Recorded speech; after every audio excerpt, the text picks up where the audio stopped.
జై శ్రీరామ్. శ్రీమాత్రే నమః. శ్రీ గురుభ్యో నమః. 2025 సంవత్సరం జూలై నెల 6వ తారీఖు నుంచి 2025 సంవత్సరం జూలై 12వ తారీఖు వరకు కూడా ఈ వారం యొక్క వార ఫలాలు ద్వాదశ రాశుల వాళ్ళకి, ద్వాదశ లగ్నాల వాళ్ళకి ఒకసారి మనం పరిశీలిద్దాము. ఈ గ్రహగతులు ఫస్ట్గా ప్రథమంగా గ్రహగతులు చూద్దాము. వృషభ రాశిలో శుక్ర భగవానుని సంచారము, మిథున రాశిలో రవి గురుల సంచారము, కర్కాటక రాశిలో బుధదేవుని సంచారము, సింహరాశిలో మంగళ్ మరియు కేతు సంచారము, కుంభరాశిలో రాహు భగవానుడి సంచారము, ఆఖరిదైన మీనరాశిలో శనీశ్వరుని సంచారము. అన్ని రాశుల్ని చాలా వేగంగా చుట్టూ వచ్చే ప్లానెట్ చంద్ర భగవానుడు. ఈయన ఈ వారంలో తులారాశి నుంచి మకర రాశి వరకు ఆయన సంచారం సాగుతున్నాయి. ఇవి గోచార గ్రహాలు ఈ రాశుల్లో స్థితులై ఉన్నాయి. అన్నిటికంటే ఉత్తమమైన అంశం ఏంటంటే మన వేదిక్ డే స్టార్ట్ అయ్యేది ఆదివారం నుంచి. ఇది మనకి తెలుసు కదా. ఆదివారము ఏకాదశి తిథి వచ్చింది. దీన్నే తొలి ఏకాదశి, శయన ఏకాదశి అంటాము. అంటే ఈ వారం ప్రారంభమే చాలా శుభాంశాలతోటి ప్రారంభమైంది. ఈ వారం రవి బలం అత్యద్భుతంగా ఉంది. దానికి కారణం ఏంటంటే తొలి ఏకాదశి నుంచి మనకి ఈ వీక్ ప్రారంభం అవడము, సూర్యనారాయణమూర్తి బలాన్ని ద్వాదశ రాశుల వారందరికీ కూడా చాలా చక్కగా సూచిస్తూ ఉంది. అందులో మనం గోచారంలో కూడా చూసుకుంటే సూర్యనారాయణమూర్తి దేవగురువర్యులైన బృహస్పతితోటి కలిసి మిథున రాశిలో సంచారం చేస్తూ ఉన్నారు. సో ఈ వారము ఇంకా తర్వాత ఉత్తరాయణ పుణ్యకాలము అయిపోయే సమయంలో కూడా ఉన్నాం. తర్వాత దక్షిణాయన పుణ్యకాలం ప్రారంభం అవుతుంది. ఇన్ని విశేషాంశాలు ఈ వారంలో మనకి సూచిస్తూ ఉన్నాయి. ఈ వారంలో మనము అంటే శుక్ర భగవానుడు కూడా చాలా ప్రశాంతంగా ఉన్నాడు. ఆయన స్వరాశి అయిన వృషభ రాశిలో ఆయన సంచారం చేస్తూ ఉన్నాడు. సో ఇన్ని శుభాంశాలతో కూడిన ఈ వారము ద్వాదశ రాశుల వాళ్ళకి ఎలాంటి ఫలితాన్ని ఇస్తుంది, ఈ విషయం ఇప్పుడు మనం పరిశీలిద్దాం. ఆఖరి రాశి అయిన మీనరాశిలో పుట్టిన వాళ్ళకి ఈ వారము ఇంట్లో వాళ్ళతోటి ఎక్కువగా టైం స్పెండ్ చేస్తారు. అయితే మీకు కొంచెం వాగ్వివాదాలు ఉంటాయి. ఈ వారం మీరు కొంచెం వాటికి దూరంగా ఉండాలి. వాగ్వివాదాలు అంటే మీరేదో వాగ్వివాదాలు చేస్తారని కాదు. ఉదాహరణకి మీరు ఉద్యోగస్తులో, వ్యాపారస్తులో లేదా ఫ్రీలాన్స్ వర్క్స్ చేస్తున్న వాళ్ళు అనుకోండి. ఈగో క్లాషెస్ వస్తాయి మీ తోటి వారితోటి. మీకు ఈ ఈగో క్లాషెస్ మీరంతా సైలెంట్గా ఉండాలనుకున్నా అది వివాదాలకి దారి తీసే అవకాశం ఉంది.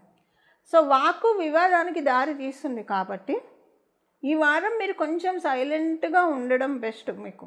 ఎందుకంటే లేకపోతే ఈ వారం మీరు మాట్లాడే మాటలు మీరు ఆ టైంకి మీకు తెలియదు, మామూలుగానే మాట్లాడతారు. కానీ వాటిల్లో చాలా అంటే ఇప్పుడు మీరు ఉద్యోగస్తులు అనుకోండి. సపోజ్ ఎవరి గురించి అయినా మామూలుగా సరదాగా మాట్లాడినవి కూడా అది తీసుకెళ్ళి మీరు ఎవరితో అయితే మాట్లాడారో వాళ్ళు దాన్ని పెద్ద స్పైసెస్ యాడ్ చేసి చెప్తారు. మిమ్మల్ని ఎవరు నమ్మరు కూడా మీరు చెప్పలేదంటే. వ్యాపారస్తులు అనుకోండి, అది మీ వ్యాపారంలో ఉన్న దాంట్లో ఏంట్లో అయినా అసలు ఎవరికైనా సరే, అంటే విద్యార్థులను సీనియర్ సిటిజన్స్ మినహాయించి గృహిణులకి కావచ్చు, ఇంకెవరికైనా ఈ పాయింట్ అప్లికబిలిటీ ఉంటుంది. మినహాయింపు విద్యార్థులు సీనియర్ సిటిజన్స్ వీళ్ళిద్దరికీ మినహాయింపు. ఈ విషయంలో మిగతా వాళ్ళందరికీ ఎలా ఉంటుందంటే మీరు అంటే ఒక్కోసారి మీకు అనిపిస్తుంది, అరే నేను ఆ మాట ఎలా మాట్లాడేసేసాను, ఆ మాట అంటే అంతా ఆలోచించుకోకుండా ఎలా మాట్లాడకుండా ఉంటే బాగుండేది కదా అనేది రిగ్రెట్ ఫీల్ అవుతారు. అవతల వాళ్ళు టార్గెట్ చేయడం ఒకటి, మనం రిగ్రెట్ ఫీల్ అయ్యే విషయాలు కూడా ఉంటాయి కదా. అలా ఈ వారం కనిపిస్తుంది. అందుకని సైలెంట్ ప్రాక్టీస్ చేయమని గోచార గ్రహస్థితుల రీత్యా ఇది మీకు ఒక సూచన. లేకపోతే ఫ్లోలో మాట్లాడేస్తారు, అప్పుడు మటుకు చాలా బాగా మాట్లాడాలని అనుకుంటారు. బట్ నెక్స్ట్ వారాల్లో చూసుకుంటే, వచ్చే పై వారాల్లో చూసుకుంటే, ఇదేంటి ఇంత ఇలా మాట్లాడేశాను, నేను ఇలా మాట్లాడాను, అంత చూసుకోకుండా అసలు నేనేనా ఇది మాట్లాడింది అని అనుకుంటారు. అలా మీకు అనిపిస్తుంది. బట్ అలా అంటే వాక్కు వివాదానికి దారితీస్తుంది. కొంచెం జాగ్రత్తగా ఉండండి. అది వాక్కు విషయంలో కొంచెం జాగ్రత్తగా ఉంటే ఫైనాన్షియల్ మ్యాటర్స్లో చక్కగా ఉంది. ఉద్యోగస్తులకి కావచ్చు, వ్యాపారస్తులకు కావచ్చు. ఉద్యోగస్తులకి మీ మాటల వల్ల మీకు కొన్ని ఆఫర్స్ మిస్ అవుతాయి. అది చూసుకోండి. మీరు కొంచెం జాగ్రత్తగా మాట్లాడండి. లేదా ఈ వారం వరకు ఎంత ప్రొడక్టివ్ టాక్స్ పెట్టుకోండి. బెస్ట్ ప్రొడక్టివ్ టాక్స్కి అయితే వచ్చిన ఇబ్బంది ఏం లేదు. ఎంతవరకు అవసరమో అంతవరకు మాట్లాడడానికి ప్రయత్నించండి. మనం ఎలానో రెమెడీ తెలుసుకుంటాం కాబట్టి ఆ రెమెడీ చేస్తే ఎక్కువగా ఇబ్బందులు కూడా ఉండదు. అది వ్యాపారస్తులకైతే మీ కస్టమర్స్ తోటి మీకు ఇష్యూస్ వస్తాయి మీ మాటల వల్ల. వాళ్ళని మీరు డిజోబర్వ్ చేసినట్టు, మీలాగే ఉన్నారా మీతోటి వ్యాపారులు, అక్కడికి వెళ్తే మాకు అంత వస్తుంది ఇంత, ఇలాంటి మాటలు వస్తాయి. సో అక్కడ ఏంటంటే మీరు కూడా కొంచెం యుగోకపోయి ఏదో ఒక మాట అనేస్తారు. సో ఇలాగ రకరకాలుగా ఉంటాయి. ఇంకా మాటలు అనేది ఒకటే పరివ్యూలో ఉంటుందని మనం చెప్పడం కష్టం కదా. సో మీరు ఏ ఫీల్డ్లో ఉంటే ఆ ఫీల్డ్లో కొంత సంయమనాన్ని పాటిస్తే మౌనేన కలహో నాస్తి అని చెప్తుంది మనకి శాస్త్రం. సో మౌనంగా ఉండడము, ఒకవేళ మాట్లాడినా కొంచెం క్యాలిక్యులేటెడ్గా మాట్లాడితే వచ్చే ఇబ్బందే లేదు. లేకపోతే అది ఈ వారం మీకు ఏం తెలియదు కానీ దీని ఎఫెక్ట్ రాబోయే వారాల్లో అసలు తలకాయ అంటే ఒక హ్యామరింగ్ లాగే అనిపిస్తుంది. సో కొంచెం జాగ్రత్తగా ఉండాలి ఈ విషయంలో. విద్యార్థులకి చాలా మంచి శుభ సమయము. మీ తల్లిదండ్రులు ఇద్దరికీ కూడా మీ ఇంట్లో భగవంతుడి ఆశీస్సులు, భగవంతుడి కృప చాలా బాగా ఉన్న శుభ సమయము. మీరు విదేశాలు వెళ్ళాలని ప్రయత్నిస్తుంటే ఉద్యోగస్తులు కావచ్చు, ఎవరైనా కూడా, ఇప్పుడు ఎవరైనా నార్మల్గా విదేశాలకు వెళ్ళాల్సి వస్తారు, పిల్లల వల్ల వెళ్ళాలనుకుంటే, ఏదైనా పని రీత్యా విదేశాలు వెళ్ళాలనుకుంటే కూడా ఇది మంచి సమయం వెళ్ళడానికి. వివాహ ప్రయత్నాలు చేయాలనుకునే వాళ్ళకి అనుకూలమైన సమయము. అలాగే వైవాహిక జీవితంలో ఏమన్నా పొరపచ్చాలు ఉంటే అవన్నీ కొంత కట్ డౌన్ అయ్యే శుభ సమయం కూడా ఇది. గృహిణులందరికీ ఈ వారం చక్కగా ఉంది. అయితే నేను చెప్పాను కదా, వాగ్వివాదాలకి తావివ్వకండి. అది మీ ఇంట్లో వాళ్ళతో కావచ్చు, మీ బంధువర్గంతో కావచ్చు, మీ నేబర్స్తో కావచ్చు, బయట వాళ్ళతో కావచ్చు. తర్వాత మీరు తట్టుకోలేరు, సెన్సిటివ్ అయిపోతారు. వాళ్ళు పెట్టే అంటే మీకు కూడా అనిపిస్తుంది ఇది ఇలా మాట్లాడకూడదని చెప్పి. సో ఎక్కడ డిఫెండ్ చేసుకోలేక మీలో మీరు నలగలేక ఇబ్బంది పడతారు. కొంచెం జాగ్రత్తగా ఉండండి ఈ విషయంలో. సీనియర్ సిటిజన్స్కి అసలు బాగుంది. ఈ పాయింట్స్ ఏమో అవన్నీ మొదటి చెప్పినట్టు విద్యార్థులకి సీనియర్ సిటిజన్స్కి ఈ పాయింట్ అప్లికేబిలిటీ లేదు. అంతా బాగా ఉంది. ఈ వారం అంతా కూడా రామచంద్రమూర్తి కృప మీ రాశి వాళ్ళందరి మీద ఉంది. ఎక్కువగా శ్రీరామ రామ రామ, శ్రీరామ రామ రామ, శ్రీరామ రామ రామ అనుకుంటూ ఉండండి.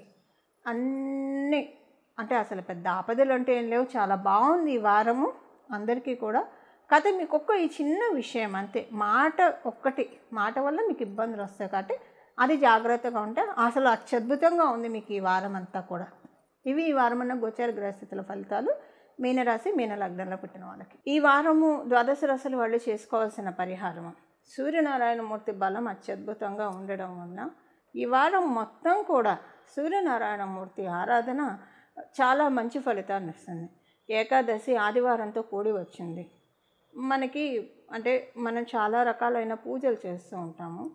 ఇది అంటే కొన్ని విశేషమైన సమయాల్లో కొన్ని చేయడం వల్ల అవి ఎప్పుడు చేసినా మనకు కలిసి వస్తాయి.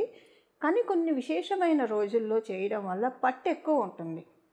అందులో ఒకటి రామదేవుని కథ. అంటే మీ అందరికీ కుదిరితే చేయడానికి ప్రయత్నించండి. మీరు ఏ పూజా స్టోర్స్కి వెళ్ళినా రామదేవుని కథ అనే బుక్ దొరుకుతుంది.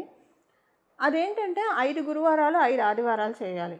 ఇంటికి మామిడి తోరణాలు కట్టాలి, ఆవు నెత్తితో దీపారాధన చేయాలి, ఆవు పాలు, గోధుమ నూక, పంచదార కలిపి ప్రసాదం చేసి ఉడికించి 5 ఉండలు చేసి ఒక కుండ రామచంద్రమూర్తికి, ఒక కుండ బ్రాహ్మణుడికి, ఒక కుండ ముత్తైదుకి, ఒక కుండ బంధుమిత్రాదులకి, ఒక కుండ పంచిపెట్టి మనం ఒక కుండ తినాలని చెప్పి అందులో కథలో ఉంటుంది. మనకి ప్రొసీజర్ అంతా కథలో ఉంటుంది. ఇది చాలా అంటే చాలా మంచి ఫలితాన్ని ఇస్తుంది. సూర్యనారాయణమూర్తి బలాన్ని లిటరల్గా పెంచేస్తుంది.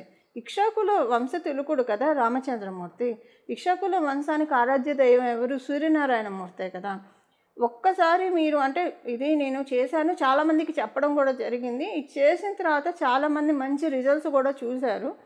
మీకు చెయ్యాలి అని అనిపిస్తే కనుక ఇది చాలా అంటే అందులో ఏముండదు. రామచంద్రమూర్తి జననము, ఆయన పట్టాభిషిక్తుడు అయ్యే వరకు కూడా బ్రీఫ్గా ఉంటుంది. దశరథ మహారాజుకి 3 భార్యలు, కౌసల్య, సుమిత్ర, కైకేయి, అంటే చాలా బ్రీఫ్గా చెప్తున్నాను. కౌసల్య, సుమిత్ర, కైకేయి వాళ్ళకి ఎంత కాలానికి సంతానం కలగకపోయేసరికి పుత్రకామేష్టి యాగం చేసినప్పుడు దేవతలు మెచ్చి పాయస పాత్రను ఇస్తే అది తన భార్యలకు ఇచ్చినప్పుడు 3 మహారాణులు అది భుజించంగానే గర్భవతులు అయ్యారు. 9 మాసాలు నిండంగానే చైత్రశుద్ధ నవమి నాడు శుక్లపక్షంలో పునర్వసు నక్షత్రంలో రామచంద్రమూర్తి జననము. అలాగే లక్ష్మణ భర్త శత్రుఘ్నుల జననము. వాడు దినదిన ప్రవర్ధమానులై బాలచంద్రుల వలె వెలుగుతూ ఉన్నప్పుడు దశరథ మహారాజుని విశ్వామిత్ర మహర్షి వచ్చి యాగ సంరక్షణార్థం యాగం చేస్తూ ఉంటే రాక్షసులు, తాటకి మొదలగు రాక్షసులు వచ్చి యాగాన్ని భగ్నపరుస్తూ ఉన్నారు. రక్తము ఇలాంటివి యాగంలో పోస్తూ. సో రక్షణ కోసం రామలక్ష్మణుని పంపించమన్నప్పుడు దశరథ మహారాజు అంగీకరించి వాళ్ళిద్దరిని పంపించడము. అప్పుడు మధ్యలో ముని వాళ్ళిద్దరికీ బల అతిబల విద్యలు, ఈ విద్యలు ఏంటంటే ఆకలి దప్పుని జయించడానికి ఇవి చెప్పి తీసుకువెళ్ళారు. రామచంద్రమూర్తి యాగ సంరక్షణార్థం నిమిత్తం తాటకిని చంపారు.